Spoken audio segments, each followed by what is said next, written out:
Chapter start करते हैं। Chapter का नाम है वैल्यूएशन ऑफ द शेयर्स। ठीक, वैल्यूएशन ऑफ शेयर्स जब स्टार्ट करते हैं तो एक मिनट स्क्रीन शेयर कर लेता हूं मैं।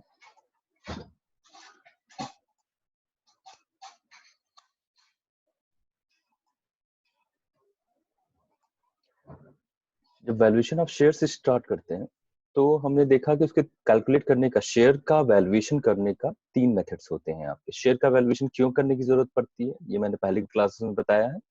एक कंपनी को खरीदने या बेचने के लिए जो प्राइस तय किया जाता है वो उसके शेयर से तय किया जाता है। ठीक है, तो 3 मेथड्स थे। एक assets valuation method, yield valuation method और fair value of share method, यानी संपत्ति मूल्यांकन विधि, प्रतिफल मूल्यांकन विधि और अंशों का उचित मूल्य विधि। ये 3 थे। पहला मेथड हमने देख लिया था। आज हमें देखना है यील्ड वैल्यूएशन मेथड।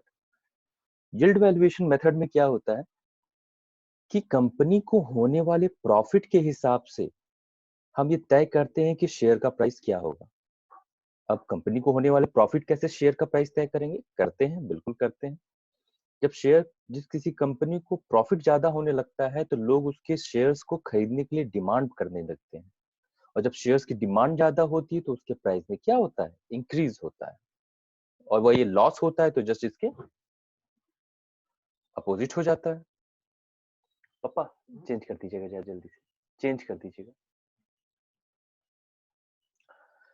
तो इस तरीके से प्राइस में फीसद से अगर कंपनी को लॉस होता है तो फिर वो प्राइस कम होने लग जाता है।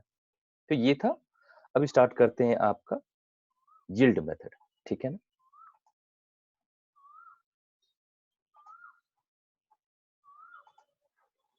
ये रहा आपका यील्ड मेथड। यहाँ पे यील्ड मेथड, इसे हिंदी में आय मूल्यांकन विधि भी कहा जाता है। इसे 2 तरीके से कैलकुलेट करते हैं। पहला तरीका क्या होता है? On the basis of the rate of dividend, लाभांश के दर के आधार पे। और इसे भी 2 पार्ट्स में डिवाइड करते हैं, नॉर्मल रेट ऑफ रिटर्न और दूसरा रेट ऑफ डिविडेंड। ये ए पार्ट का 2 हिस्से थे। और सेकंड पार्ट क्या है आपका? On the basis of the rate of earning. अब ये बात आती है कि हम, क्या जरूरत है कि हम 2 पार्ट में इसे लेके डिवाइड कर रहे हैं, है ना? कि हम 2 बेसिस क्यों बना रहे हैं? तो वो 2 बेसिस का रीजन क्या है यहाँ पे देखते हैं। ये जो लास्ट कॉर्नर पे यहाँ पे है, यील्ड मेथड मैंने 2 पार्ट्स में डिवाइड किया हुआ है, majority holding and the minority holding. एक बिजनेस में इन्वेस्ट करने वाले लोग 2 मेंटालिटी के साथ होते हैं। कौन सी मेंटालिटी होती है भाई? एक होते हैं लॉन्ग टर्म के लिए इन्वेस्ट करने वाले और एक होते हैं शॉर्ट टर्म के लिए। जो मेजॉरिटी होल्डिंग होते हैं वो लॉन्ग टर्म के लिए इन्वेस्ट करते हैं। वो शेयर किस कॉन्सेप्ट पे खरीदते हैं? वो शेयर इस कॉन्सेप्ट पे खरीदते हैं कि कंपनी के जब लास्ट में कंपनी बंद होने लगेगी या उसके लाइफ टाइम में उसमें जो इन्वेस्टमेंट किए हैं उस पे क्या रिटर्न मिलेगा, है ना?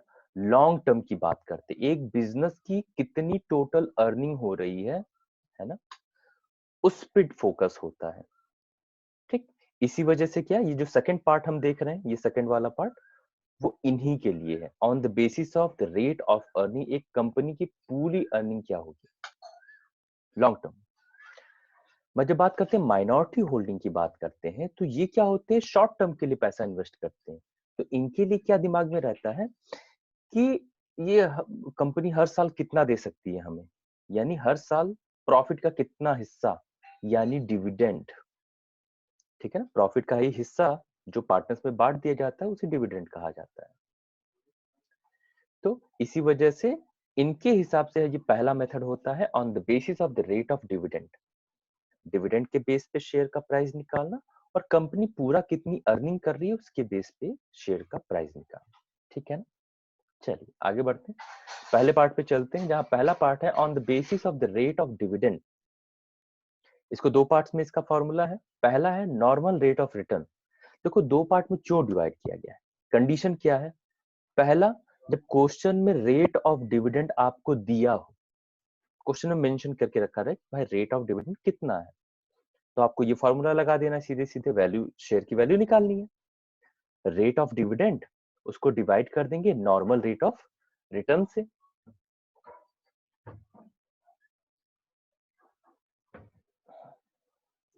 लाइट चली जा रही है।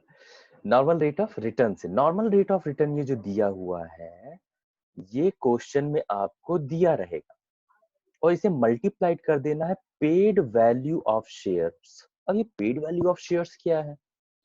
Paid value of share question में होता है ना, लिखा रहता है कि हर एक शेयर 10 रुपए का है, हर एक शेयर 20 रुपए का है, हर एक शेयर 100 रुपए का है। तो बैलेंस शीट में जो एक शेयर की फेस वैल्यू दी होती है, उसी को कह रहा है पेड वैल्यू ऑफ शेयर्स कह रहा है। ठीक है, सेकंड पार्ट देख लेते हैं, रेट ऑफ डिविडेंड। अब रेट ऑफ डिविडेंड का क्या?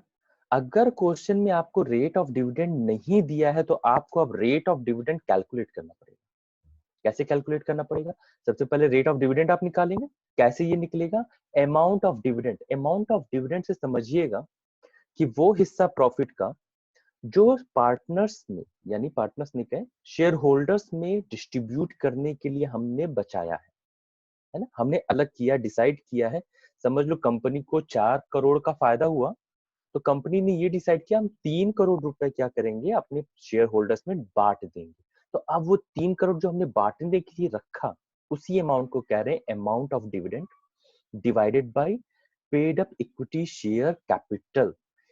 इक्विटी शेयर कैपिटल कितना बिजनेस में लगा हुआ है, और क्योंकि हमें रेट निकालना है, परसेंटेज वैल्यू निकालनी है, इस वजह हम क्या करते हैं, 100 से मल्टीप्लाई करते हैं। जैसे हमको रेट ऑफ डिविडेंड पता चलेगा, हम क्या करेंगे, उसे वैल्यू ऑफ शेयर से कैलकुलेट कर लेंगे। कैसे करेंगे?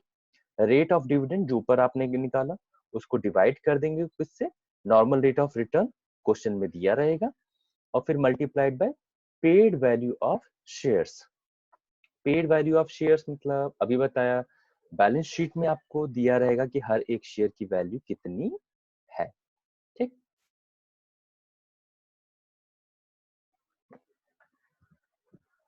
तो अब क्या करते हैं कि अब क्वेश्चन सॉल्व करते हैं। हाँ, क्वेश्चन सॉल्व करते हैं इसमें।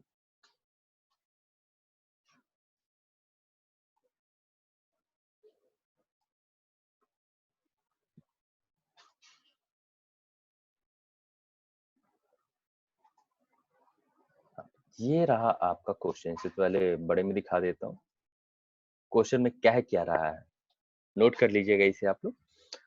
क्वेश्चन में क्या कह रहा है कि दो कंपनियां हैं भाई, एक्स लिमिटेड है और वाई लिमिटेड है, और दोनों का शेयर कैपिटल 8 लाख का है। फिर कहता है एक्स लिमिटेड अपने लाभ का, यानी कि अपने प्रॉफिट का 50% डिविडेंड के तौर पे, और वाई कंपनी अपने पूरे प्रॉफिट का 60% डिस्ट्रीब्यूट करने के लिए तैयार है। ये क्या है भाई? ये कह रहा है कि अगर कंपनी को, अभी बात की थी ना, समझ लो 10 करोड़ का फायदा हुआ कंपनी को, उसने ये डिसाइड किया कि वो 50% शेयर डिविडेंड के तौर पे अपने शेयर होल्डर्स में बांटेगा।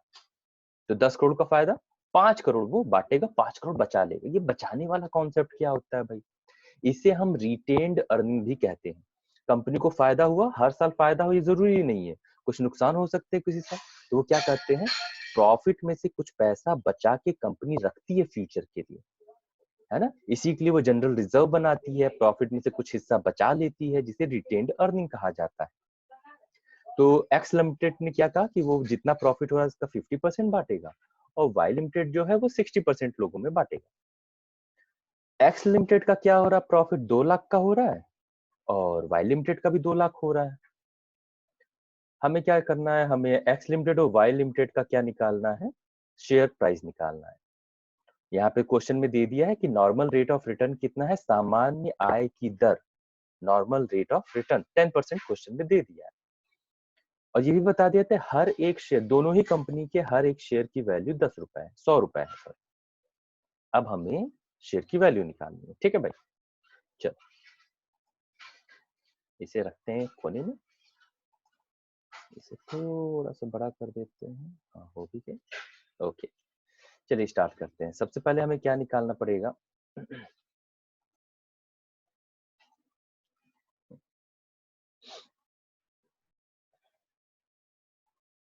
सबसे पहले हमें भाई, अब आपको डिविडेंड बांटना है, तो पहले देखना पड़ेगा ना डिविडेंड। अच्छा, अगर मैं कहूँ रेट ऑफ डिविडेंड क्या है क्वेश्चन में, तो आप कहेंगे ये सर जो ये जो 50% दिख रहा है वही है डिविडेंड। हम कहेंगे नहीं भाई, ये गलत है। क्यों गलत है? डिविडेंड होता क्या? रेट ऑफ डिविडेंड किसे कहते हैं? रेट ऑफ डिविडेंड,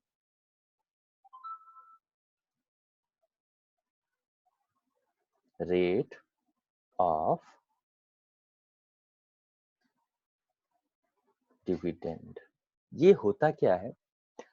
हर एक शेयर पे कितना प्रॉफिट यानी डिविडेंड दिया जा रहा है एक शेयर होल्डर को। हर एक शेयर, 100 रुपए का समझ लो एक शेयर है, उस पे कितना डिविडेंड, समझ लो 100 रुपए के शेयर वाले बंदे को कंपनी 2 रुपए प्रॉफिट का हिस्सा दे रही, तो 100 रुपए पे कितना मिला? 2 रुपया मिला, है ना? अब ये 2 रुपया क्या कहलाएगा? रेट ऑफ डिविडेंड कहलाएगा। आई बात समझ में? और यहाँ पे ये क्या कह रहा है? ये तो केवल ये कह रहा है कि प्रॉफिट का 50% बांटने के लिए रखे हैं। ये क्लियर नहीं हो रहा है कि हर शेयर पे कितना डिविडेंड आप दे रहे हैं। क्लियर हुआ कि यहाँ पे ये जो क्वेश्चन में दिया हुआ 50% वो रेट ऑफ डिविडेंड नहीं है, उसे हमें निकालना रहेगा, है ना? चलो, यहाँ पे सबसे पहले एक्स लिमिटेड कंपनी का निकाल लेते हैं। एक्स लिमिटेड कंपनी की अगर बात करते हैं, ठीक है ना? एक्स लिमिटेड कंपनी का टोटल प्रॉफिट कितना है? इसका टोटल, अब पहले डिविडेंड निकाल लेते। डिविडेंड कितना हो जाएगा? डिविडेंड आपका हो जाएगा, टोटल कितना प्रॉफिट है? 2 लाख, है ना? इसका कितना कह रहा है? 50% बोल रहा है।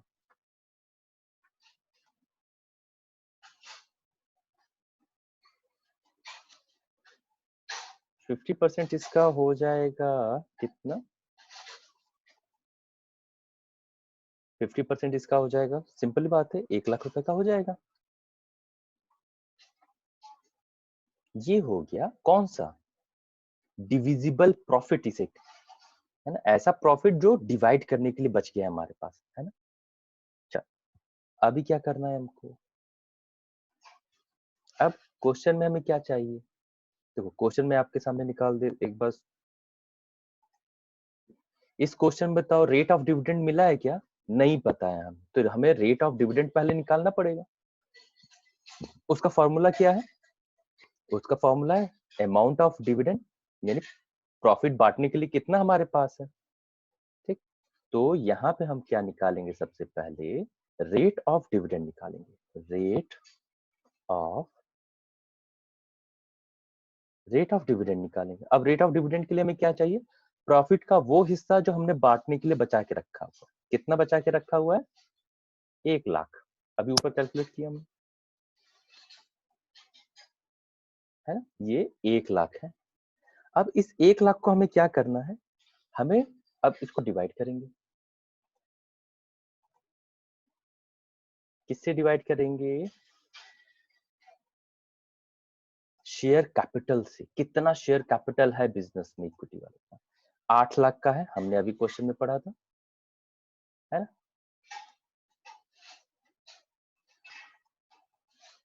मल्टीप्लाइड बाय, अब क्योंकि है रेट निकालना, रेट मतलब परसेंटेज वैल्यू, परसेंटेज वैल्यू निकालने के लिए 100 से मल्टीप्लाई करते हैं। अब इसे सॉल्व कर देंगे तो आपका वैल्यू कितना आ जाएगा? आपका वैल्यू आ जाएगा रुपीज 12 ₹50, 12 रुपए 50 पैसा आ गया। ये, oh sorry, it is not rupees, it is percentage value. Percentage value कितना आ जाएगा आपका? 12.50%। अब हमें क्या निकालना? अब हमें शेयर की वैल्यू निकालनी है। एक शेयर की वैल्यू कितनी हो जाएगी? तो value of 1 share, value of 1 share कितना हो जाएगा आपका? हमें कैसे, फॉर्मूला हमने क्या देखा था? फॉर्मूला आपको मैं फिर से सामने दिखा देता हूँ। ये फॉर्मूला, फॉर्मूले में क्या चाहिए? वैल्यू ऑफ 1 शेयर कैसे निकालते? रेट ऑफ डिविडेंड और नॉर्मल रेट ऑफ रिटर्न।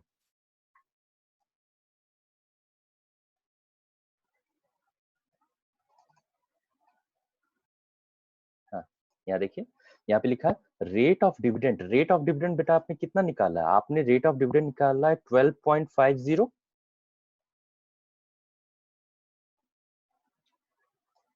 है ना?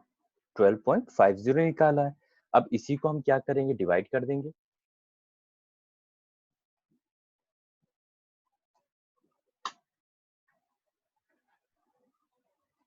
किससे डिवाइड करेंगे? हाँ हाँ, नॉर्मल रेट ऑफ रिटर्न यहाँ पे लिखा हुआ है क्वेश्चन में। नॉर्मल रेट ऑफ रिटर्न आप खोजिएगा, वहां पे दिया हुआ है 10%। तो हम इसे क्या करेंगे? 10 से डिवाइड कर देंगे। अब यहाँ पे हम मल्टीप्लाई करेंगे। मल्टीप्लाई किससे करेंगे? एक शेयर की वैल्यू क्वेश्चन में क्या दिया है? क्वेश्चन जब आप पढ़ेंगे तो वहां पे दिया है दोनों ही कंपनी की एक शेयर की वैल्यू सबसे लास्ट में लिखा हुआ है 100 रुपए का है, तो उस 100 रुपए से मल्टीप्लाई करेंगे। तो आपका वैल्यू क्या आ जाएगा? आपका वैल्यू आ जाएगा ₹125। ठीक है, ये तो एक्स लिमिटेड कंपनी का निकल गया। अब इसी तरह वाई लिमिटेड कंपनी का भी निकाल देंगे। तो हम थोड़ी काम चोरी कर लेता हूँ, मैं थोड़ी काम चोरी कर लेता हूँ।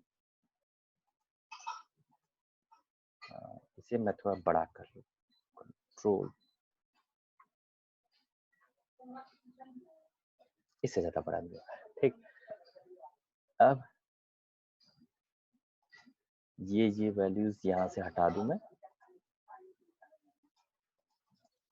ठीक, ये वैल्यू भी यहाँ से नहीं हट जाएगी।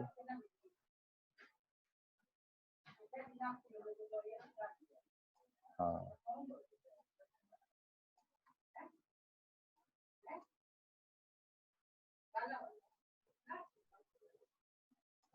तो की भी आवाजें आ रही होंगी। चलिए, अब यहाँ पे हम क्या कर लेते हैं? Y limited company. Y limited company का कैसे निकलेगा? 2 लाख का उसका भी है ना? और फिर उन्होंने कहा कि 60% वो अपने प्रॉफिट का 60% डिस्ट्रीब्यूट कर देंगे, तो 60 यहाँ पे कर दिया। और फिर यहाँ पे कितना आ जाएगा? 60% इसका निकालेंगे, 1,20,000 आ जाएगा। ठीक, अब इसी 1,20,000 का रेट ऑफ डिविडेंड निकालेंगे। कितना हो जाएगा? 1,20,000। इसको सॉल्व करेंगे तो आपका परसेंटेज वैल्यू जो आएगा वो हो जाएगा 15%। अब इसी 15% को हम वैल्यू ऑफ वन शेयर में लेके आ जाएंगे, है ना? कितना है? 15%। 15% जब डिवाइड करेंगे और वैल्यू निकालेंगे तो आपका आ जाएगा ₹150। देखो सीधे सीधे रख के निकाल दिया। अच्छा देखो अंतर भी देखो, दोनों कंपनियों को बराबर प्रॉफिट हुआ है, 2 लाख 2 लाख, मगर देखो दोनों शेयर की वैल्यूज में अंतर आ गए। एक्स कंपनी लिमिटेड जो था, एक्स कंपनी लिमिटेड, उसका एक शेयर का प्राइस 125 आया था, है? और इस कंपनी का क्यों आया 150? क्यों ये अंतर आया? क्योंकि वाई लिमिटेड कंपनी ज्यादा प्रॉफिट दे रही है, डिविडेंड क्या कर रही है? ज्यादा दे रही है। ये देखिए, इसका डिविडेंड 1,20,000 है और एक्स लिमिटेड का 1 लाख रुपया था। तो अगर डिविडेंड कंपनियां बढ़ाती हैं तो भाई इसका असर शेयर के दाम पे पड़ता है। ये केवल 125, इसने प्रॉफिट बढ़ाया, इसका अधिक हो गया। ठीक है ना? चलिए, ये तो पहला क्वेश्चन हो गया। सेकंड क्वेश्चन लगाते हैं।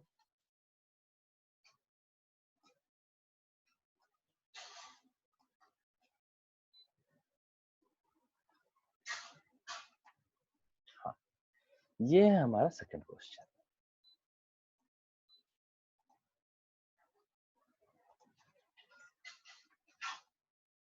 थोड़ा बड़ा करके दिखा देते हैं।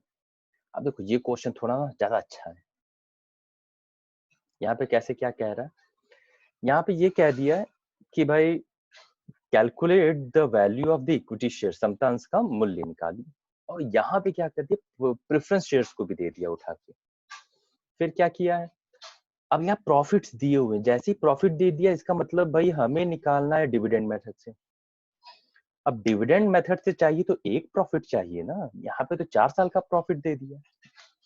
ठीक, फिर उसके बाद क्या दे दिया है? टैक्स भी दे दिया है, जनरल रिजर्व निकालने के लिए दिया है, और फिर आपका नॉर्मल रेट ऑफ रिटर्न जिसे कहा जाता है वो 20% आपको दिया है। चलिए इसे सॉल्व करते हैं, इसे छोटा कर लो।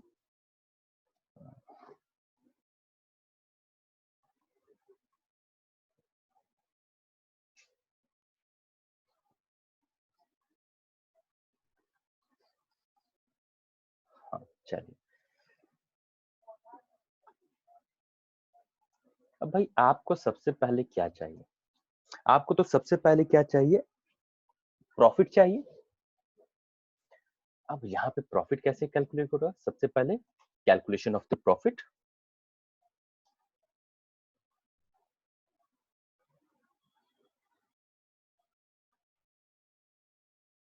कैलकुलेशन ऑफ प्रॉफिट, ये कैसे हो जाएगा?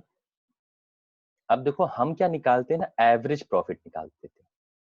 जब 4-5 साल का दिया रहता है प्रॉफिट तो हम उसका एवरेज निकाल देते हैं। इसको एवरेज कर देता हूँ।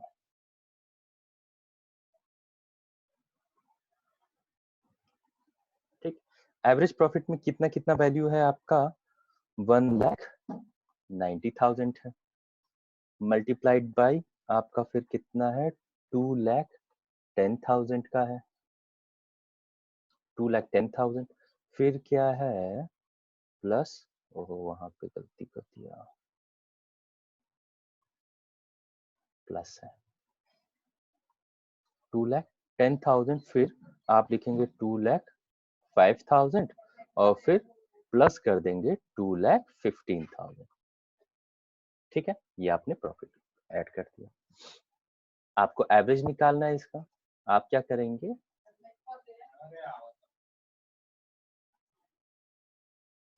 इसको डिवाइड कर दीजिए। कितने से डिवाइड करना है? 4 से डिवाइड करना है, 4 से डिवाइड कर दीजिए। 4 से डिवाइड कर दिए तो वैल्यू कितनी आ गई आपकी? यहाँ पे मैं वैल्यू निकाल के रख देता हूँ। वैल्यू आपकी आ गई, इसको सॉल्व करके करेंगे तो आपकी वैल्यू कितनी आ जाएगी? 4 से डिवाइड करेंगे 2,05,000, 2,05,000, ये आपका आ गया प्रॉफिट 1 साल का। अच्छा, ये प्रॉफिट क्या कहा जाएगा? इसे हम आप ये कह सकते हैं कि क्योंकि टैक्स दिया क्वेश्चन में, ये प्रॉफिट बिफोर टैक्स है। तो भाई इसमें से अब क्या करेंगे हम? माइनस करेंगे,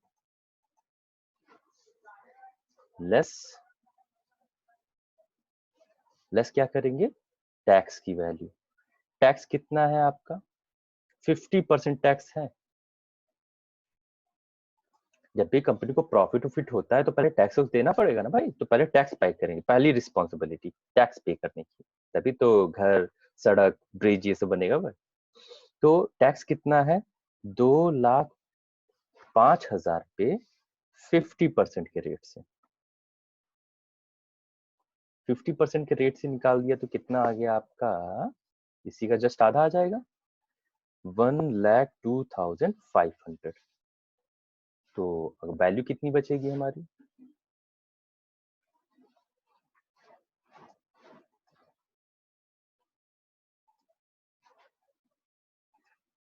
वैल्यू हमारी उतनी बचेगी, 1,02,500।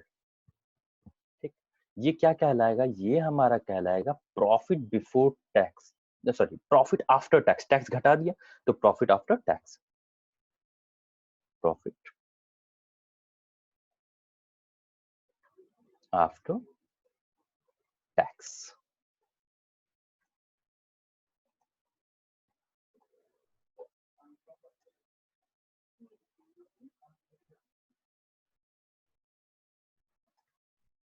प्रॉफिट आफ्टर टैक्स हो गया।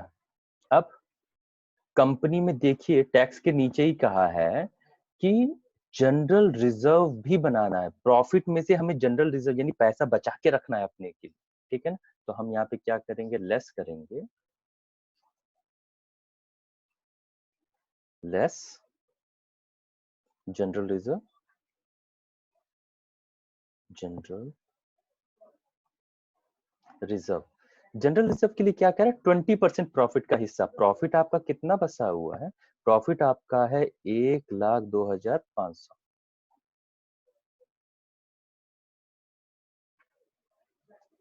1,02,000।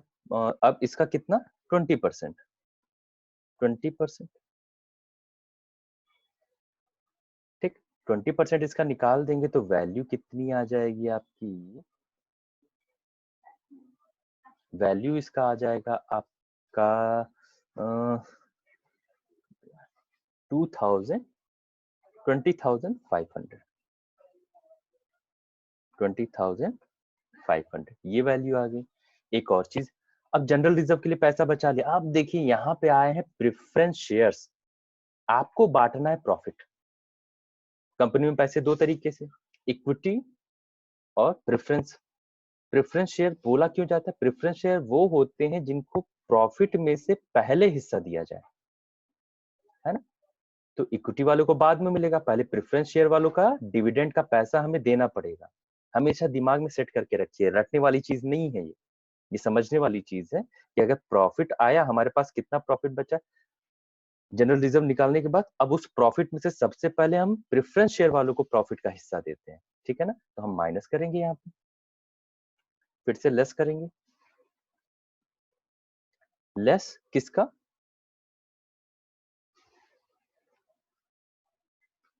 Dividend of preference share. Dividend of preference share कितना आ रहा है आपका? प्रेफरेंस शेयर कितने के हैं? क्वेश्चन में देखिए, क्वेश्चन में लिखा हुआ है 1000 प्रेफरेंस शेयर होल्डर्स हैं, 1000 प्रेफरेंस शेयर्स हैं और हर एक शेयर का दाम 100 रुपए, यानी कि 1000 प्रेफरेंस शेयर मल्टीप्लाइड बाय 100 क्या हो गया? शेयर्स हैं, ठीक है ना। अब इसको हम क्या करेंगे, कितने हो जाएंगे, यानी 1 लाख हो जाएगा। 1 लाख। अब 1 लाख पे आप क्या करेंगे,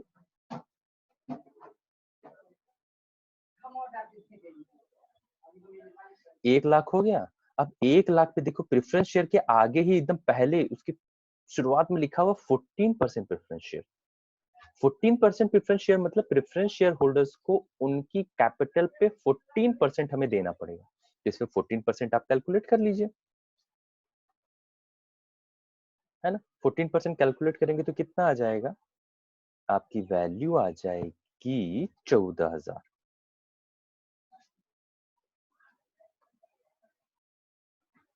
ठीक। यानी 1,02,500 जो प्रॉफिट आफ्टर टैक्स था, उसमें से हम रिजर्व माइनस कर देंगे और प्रेफरेंस शेयर होल्डर्स का डिविडेंड माइनस कर देंगे, ठीक है। उनका हिस्से का प्रॉफिट उनको दे दिया। अब कितना बचा?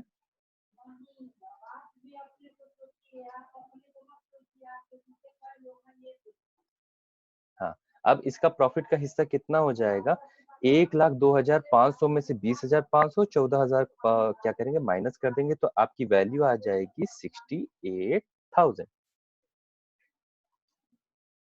68,000, ठीक।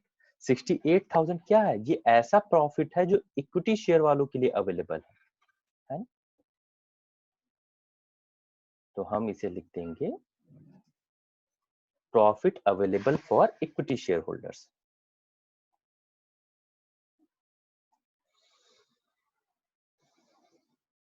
प्रॉफिट अवेलेबल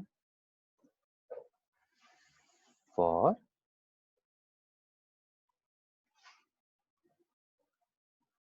इक्विटी, है ना।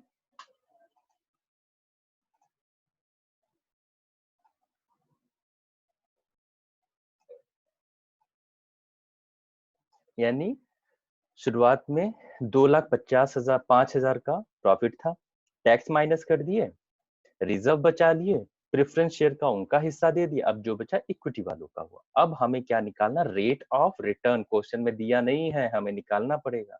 तो हमारा क्या हो जाएगा? रेट ऑफ रिटर्न निकाल लेंगे। Rate of return, sorry, rate of dividend.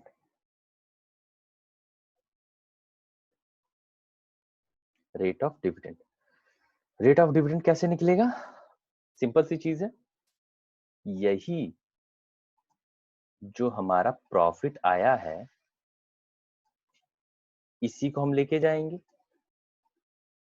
है ना। हमारा रेट ऑफ डिविडेंड यानी पूरा पैसा कितना बचा है, 68,000, 68,000। इसी को हमें किसके बीच में डिस्ट्रीब्यूट करना है, इक्विटी शेयर होल्डर। तो इक्विटी शेयर कैपिटल कितने की है हमारे पास, क्वेश्चन में देखिए, इक्विटी शेयर कैपिटल आपके पास है 20,000 इक्विटी शेयर है और हर एक शेयर का दाम 10 रुपए है। मतलब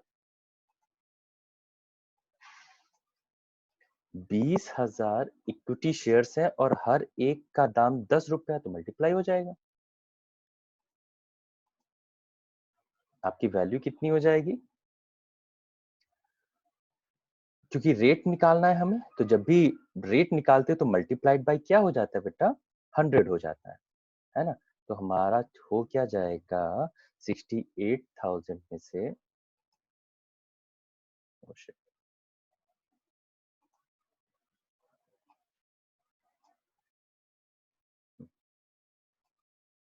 68,000 में से हम डिवाइड कर देंगे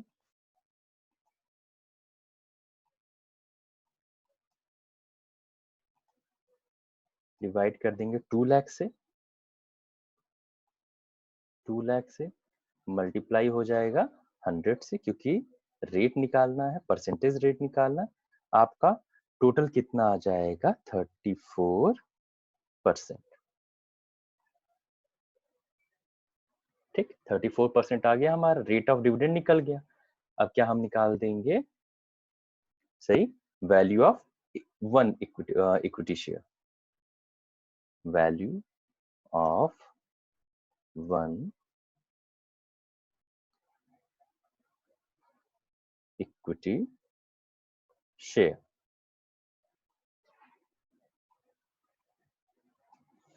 value of one equity share आपका कितना हो जाएगा बेटा, value of one equity share के लिए हमें क्या निकालना रहता है, रेट ऑफ डिविडेंड जो निकाला है, कितना निकाला है, 34%।